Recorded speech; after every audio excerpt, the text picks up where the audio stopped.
How does code distance limit quantum error correction? Imagine trying to fix a tiny crack in a glass but worrying that the crack might spread if you don't catch it early. That's similar to what happens in quantum error correction.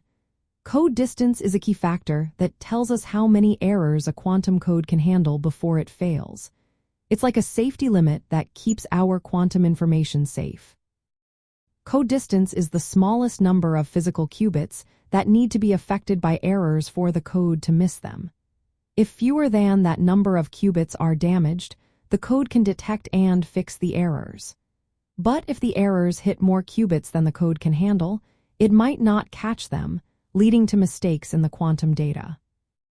The relationship is straightforward. A code with a distance of d can detect up to d-1 errors.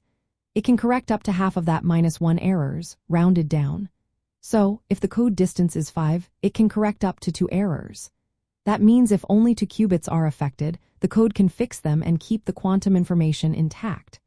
But if 3 or more qubits are corrupted, the code might not be able to fix the errors, risking the loss of the quantum data. Larger code distances mean better error correction because more errors need to happen at once to cause a problem.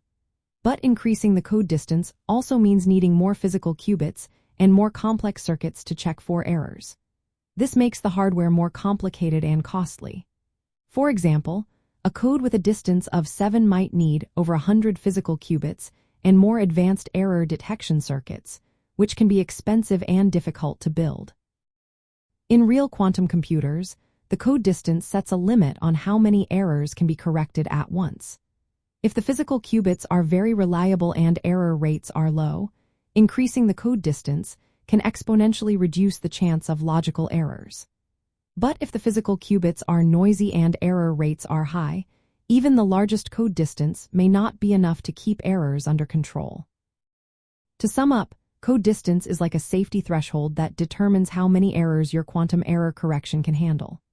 The bigger the distance, the more errors you can fix, but it also demands more resources. Finding the right balance is essential for building practical, fault-tolerant quantum computers that can perform complex calculations without losing data. Understanding and optimizing code distance helps us push the limits of what quantum technology can achieve.